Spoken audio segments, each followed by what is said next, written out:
बेताल कथा। प्रतिभा को आश्रय। धुन का पक्का विक्रमार्क पुनः उस पेड़ के पास चला गया और उसने यथावत पेड़ पर से शव को उतारकर अपने कंधे पर डाल लिया।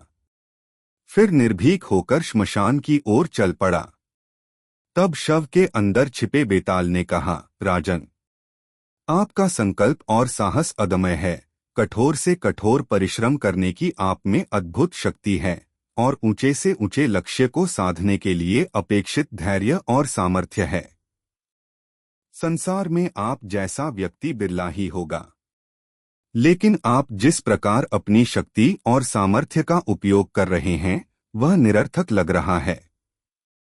आप जिस लक्ष्य की सिद्धि के लिए आधी रात के समय इस निर्जन श्मशान में इतना घोर परिश्रम कर रहे हैं, क्या उसकी स्पष्ट जानकारी है? यदि नहीं तो ये सारे प्रयास व्यर्थ हैं और आप भी विवेक शर्मा की भांति सब कुछ पाकर भी अंतिम क्षण में सब कुछ गवा देंगे।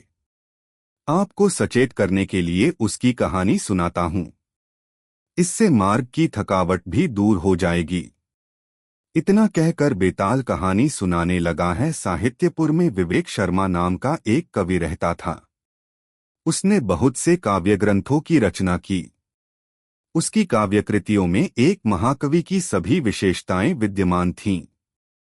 फिर भी महाकवि के रूप में यश और ख्याति उपलब्ध करने की उसमें तनिक भी लालसा नहीं थी।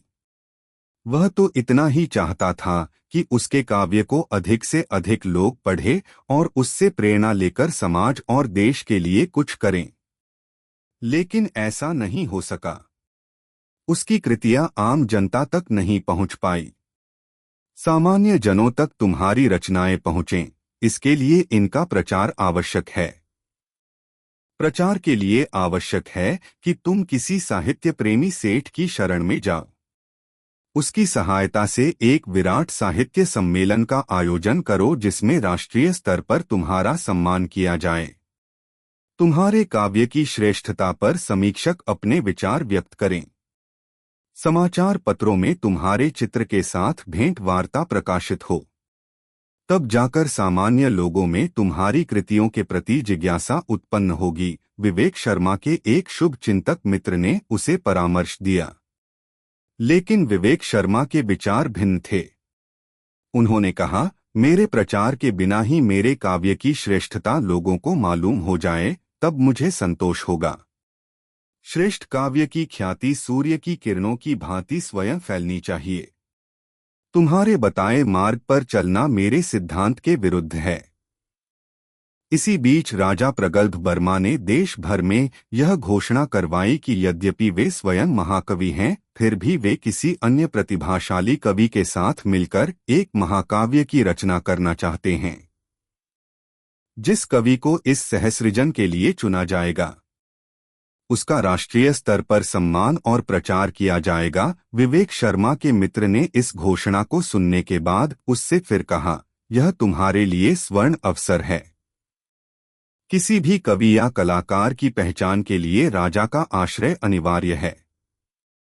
तुम्हें इस अवसर को हाथ से नहीं जाने देना चाहिए और तुरंत राजधानी जाने के लिए तैयार हो जाना चाहिए।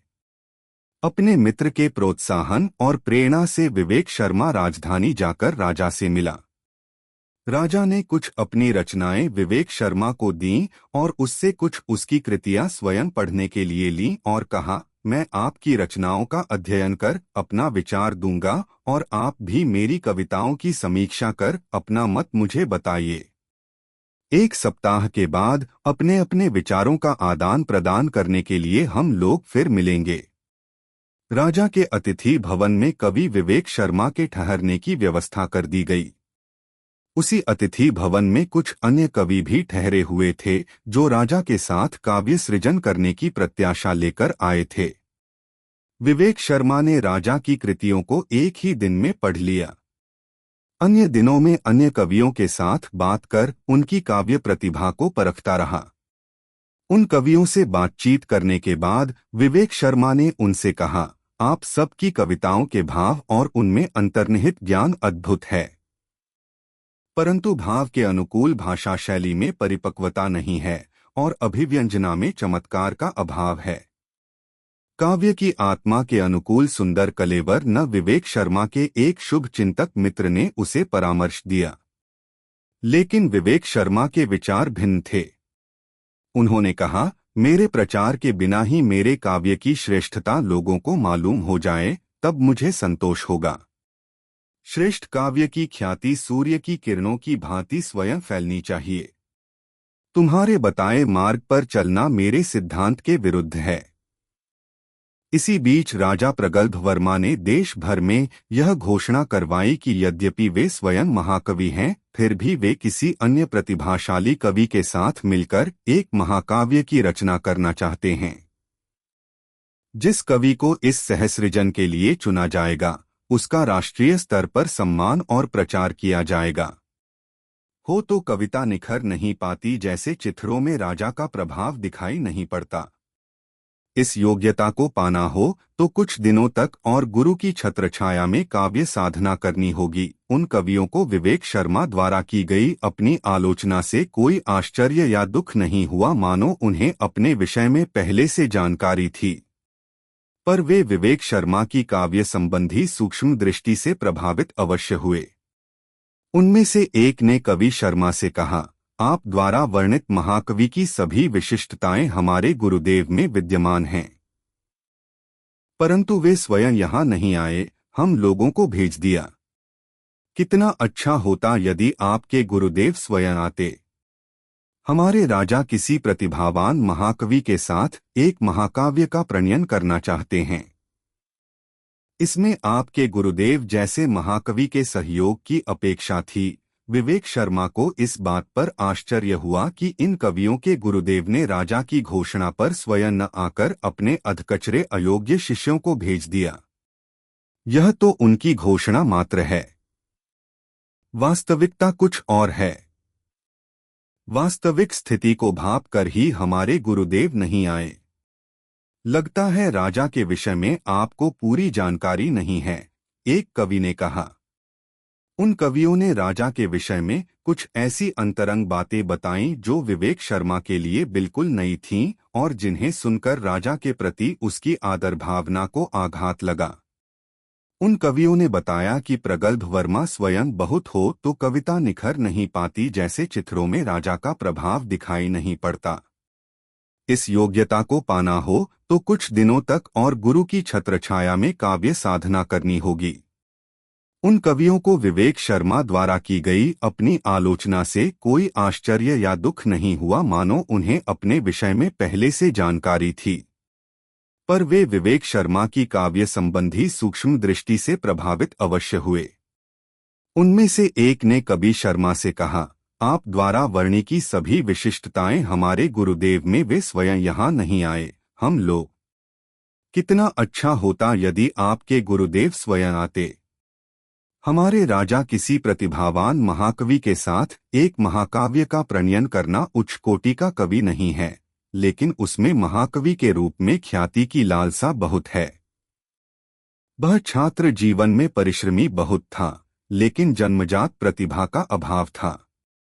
कठोर परिश्रम द्वारा उन्होंने उस समय कुछ विधाओं में थोड़ी बहुत दक्षता प्राप्त कर ली थी।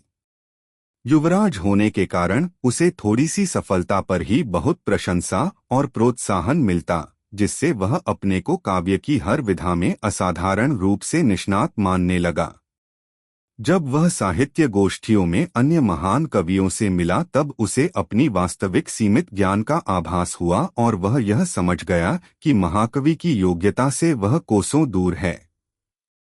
तब से वह महान कलाकारों, महाकवियों और प्रतिभावान व्यक्तियों के समक्ष हीन भावना का शिकार रहने लगा और इस कारण बहुत चिंतित और उदास रहने लगा।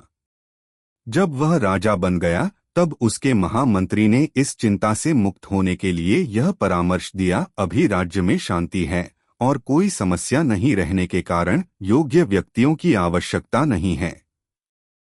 इसलिए विशिष्ट प्रतिभावानों को अपने अधीन कोई पद न दें और कम बुद्धि बालों को ही अपने पास रखें। इससे आपका आत्मविश्वास बना रहेगा और हीन भावना पास फटक नहीं पाएगी। हाँ, प्रतिभावान व्यक्तियों के लिए एक अलग शरणालय की स्थापना कीजिए। उन्हें अच्छा वेतन, हर प्रकार की सुख सुविधा और आराम दीजिए और विशेष परिस्थितियों में उनसे केवल परामर्श और मंत्रणा लेते रहिए। उनकी प्रतिभा का लाभ मिलता रहेगा और राजकाज संबंधी उनके पास अधिकार न होने के कारण आपके दैनिक कार्यों में उनका कोई हस्तक्षेप न होगा। राजा ने महामंत्री के परामर्श पर एक प्रतिभा आश्रय की स्थापना की, जिसमें कितने ही योग्य कवियों और कलाकारों को आश्रय दिया गया। वे यहाँ आनंद से, बिना किसी परिश्रम और परेशानी के, निश्चिंत जीवन बिताने लगे।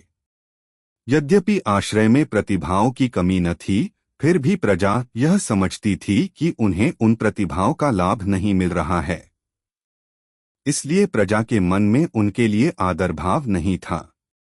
लेकिन प्रतिभाओं के लिए आश्रय की स्थापना करने के कारण वे राजा की प्रशंसा करते थे। राजा ने एक मंदबुद्धि को अपना नया मंत्री बनाया और एक सामान्य अयोग्य सेनाधिकारी को अपना सेनापति, जो युद्ध कौशल में उससे कम ज्ञान और अनुभव रखता था। यह सब जानने के बाद विवेक शर्मा आश्रय जाकर वहां की प्रतिभाओं से मिला और उनके गहरे ज्ञान और पांडित्य से बहुत प्रभावित हुआ। उन विद्वानों के हाथ में अपनी काव्य कृतियां देखकर उसे आश्चर्य हुआ। पूछने पर विद्वानों ने उन कृतियों की प्रशंसा करते हुए कहा कि राजा ने इन कविताओं की समीक्षा कर हम लोगों का मत जानना चाहा है। हम सभी के दृष्टिकोण में ये कृतियां सर्वश्रेष्ठ काव्य के नमूने हैं। उन विद्वानों को इन काव्यों के रचयिता महाकवि को सामने देखकर और भी प्रसन्नता हुई। विवेक शर्मा ने उन विद्वानों की प्रतिभा की प्रशंसा करते हुए उनसे पूछा कि आप लोग इतने योग्य होते हुए भी एक अज्ञात जीवन क्यों जी रहे हैं, जो शरणालय की चारदीवारी में बंद है, जिसके बारे में देश की प्रजा को कोई ज्ञान नहीं है और न आपकी प्रतिभा का उन्हें लाभ मिल रहा है।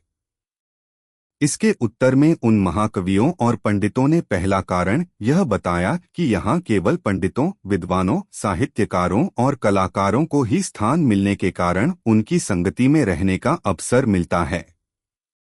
दूसरा कारण यह बताया कि हम अपनी सच्ची पहचान या ख्याति के प्रति अधिक चिंतित नहीं हैं। हम इसी में संतुष्ट और तृप्त हैं कि हमारे परामर्श और मंत्रणा से राजा और प्रजा दोनों को लाभ पहुंच रहा है। इसके अतिरिक्त यहाँ हर प्रकार का आराम और सुख है। विवेक शर्मा राजा के विषय में यह सब जानकर भी उसके पास निर्धारित समय पर गया और उसकी कृतियों के विषय में अपना मत देते हुए कहा, आपके काव्य भाषा प्रांजल है, व्यंजनात्मक है, किंतु भाव में न तो गहराई है और न नवीनता। इसलिए इसे उच्च कोटि का काव्य नहीं कहा जा सकता। विवेक शर्मा के स्पष्ट उत्तर से राजा को कष्ट नहीं हुआ। राजा ने इसकी रचनाओं की प्रशंसा करते हुए कहा कि यह एक प्रतिभावान कवि की निःसंदेह सर्वोत्तम कोटि की रचना है। ऐसी प्रतिभाओं के लिए हमारे शरणालय में सर्वदा स्वागत है। साथ ही उसने विवेक शर्मा को रत्नों का एक हार भेंट किया।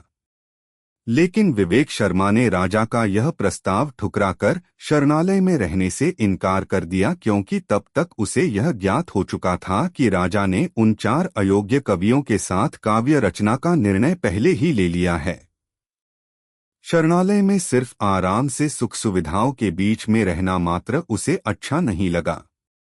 इसलिए राजा से विदा लेकर वह अपने गांव साहित्यपुर लौट आया। बेताल ने यह कहानी सुनाकर कहा, राजन, विवेक शर्मा ने जानबूझकर हाथ में आए सुअवसर को खो दिया। शरणालय में रहता तो प्रतिभावानों के बीच में रहने का मौका मिलता। क्या यह उसका अविवेक नहीं? यदि इसका उत्तर जानकर भी नहीं बताओगे तो तुम्हारे सिर के टुकड़े टुकड़े हो जाएंगे। राजा विक्रमार्क ने कहा, विवेक शर्मा न सिर्फ एक असाधारण प्रतिभा का कवि था, बल्कि उसके विचार भी उदात्त और महान थे। वह ऊंचे सिद्धांत का व्यक्ति था। न उसे सस्ती लोकप्रियता की लालसा थी और न महाकवि के रूप में यश का भूखा। वह यह भी नहीं चाहता था कि धन या सत्ता के आक्षय में उसकी प्रतिभा पले और भय से वह सत्य को नकारे और सुख सुविधा के लोभ में असत्य और झूठी प्रशंसा को प्रश्रय दे। शरणालय में रहने वाले यद्यपि मेधावी और प्रतिभावान थे, लेकिन उनके जीवन का कोई ऊंचा उद्देश्य नहीं था। वे अपनी प्रतिभा से कोई महान प्रयोजन सिद्ध करना नहीं चाहते थे। राजप्रश्रय में रहकर सुख सुविधा भोगना ही उनका लक्ष्य था। ऐसे लोग भय से राजा के प्रति अपने सत्य और निर्भीक विचार कभी व्यक्त नहीं सकते। जबकि विवेक शर्मा ने निःसंकोच राजा के सम्मुख उसके काव्य की कटु आलोचना की और सत्य की अभिव्यक्ति के लिए परिणाम की तनिक भी परवाह नहीं की। अतिथि में रहने वाले कवियों से उसे राजा के विषय में जब यह मालूम हुआ कि वह अपने से श्रेष्ठ और सिर्फ अपनी झूठी प्रशंसा करवाने के लिए ही शरणालय में उन्हें आश्रय देता है, तो वह समझ गया कि उसकी प्रतिभा का सच्चा प्रयोजन यहाँ सिद्ध नहीं होगा। वह चाहता था कि कवि के रूप में उसकी पहचान लोक जीवन में उसकी प्रतिभा, ज्ञान और काव्यगत गुणों के आधार पर हो और वह जन जन का कवि बन जाए। लोग उसके काव्य को अपने जीवन की शैली बना लें, अपने दैनिक आचरण में उतार ले, तो उसके कवित्व को एक प्रयोजन मिल जाएगा और उसकी प्रतिभा का औचित्य सिद्ध हो जाएगा। यह सब राजदरबार का चाटुकार कवि बनकर वह कभी न कर सकता था। इसलिए राजा के आश्रय को ठुकराकर विवेक शर्मा ने अपनी दृष्टि में एक बहुत बड़े विवेक का परिचय दिया, न कि विवेकहीनता का। राजा का मौन भंग होते ही बेताल शव सहित अदृश्य हो गया और पेड़ पर जा बैठा।